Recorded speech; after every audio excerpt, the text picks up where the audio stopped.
The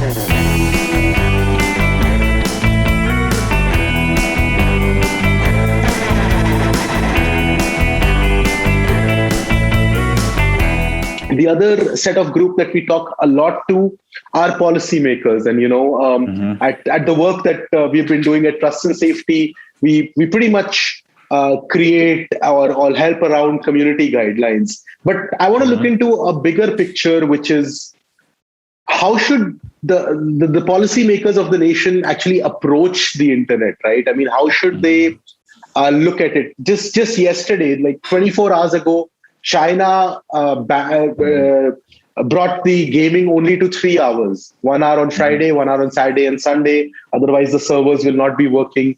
And, it's a control mechanism. India has banned PUBG, has banned TikTok and a lot of such apps. So when it comes to rules and regulations or even norms, it's more of a hammer approach. At least what we are seeing over here.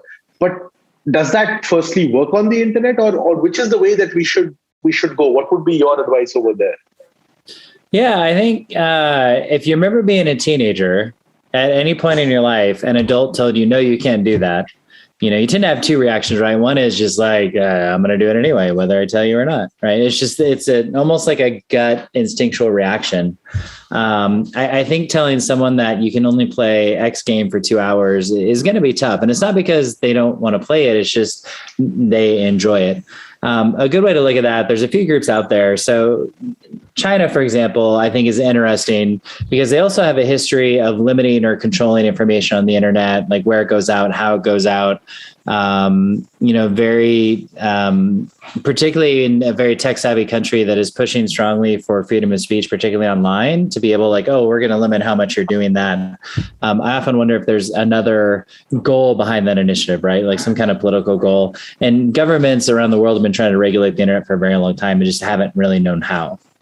The counterpoint, particularly to gaming, is there's no clear research to show that it's addicting. And that is multiple researchers, both in the UK, in the US, in Europe.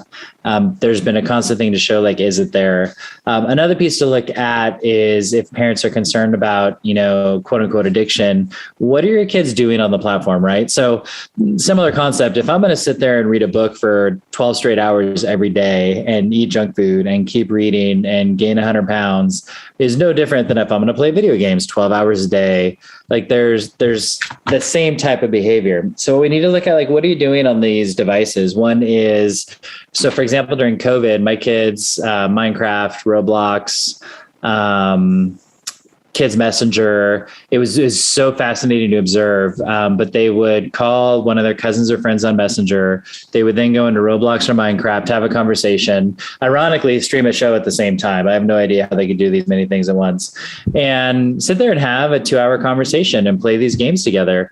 And part of me could be like, well, you've hit your 2-hour limit on social media. Like we need to take you off. Or I could realize the fact that in a time when we're supposed to be social distancing, they now have a social interaction with a friend or relative, and they're engaging in with other humans. It just happens to be existing in an online world. And it wouldn't be that much different than if they walked across the street and were playing the same game, which a lot of times what they're doing, right? They'll go and sit in the living room and play the same games or have conversations, just as well as they might then go out back and have, a water fight or jump on a trampoline.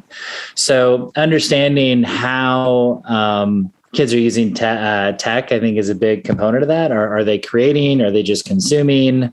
How are they connecting with friends? There's a lot of different ways to sort of evaluate that engagement online and what it really means. Tech addiction is a tough one. I think it's the newest fearmonger, right? Or like fear messaging, like you should be afraid your kids are spending too much time. But there's great screen time research coming out of Harvard University.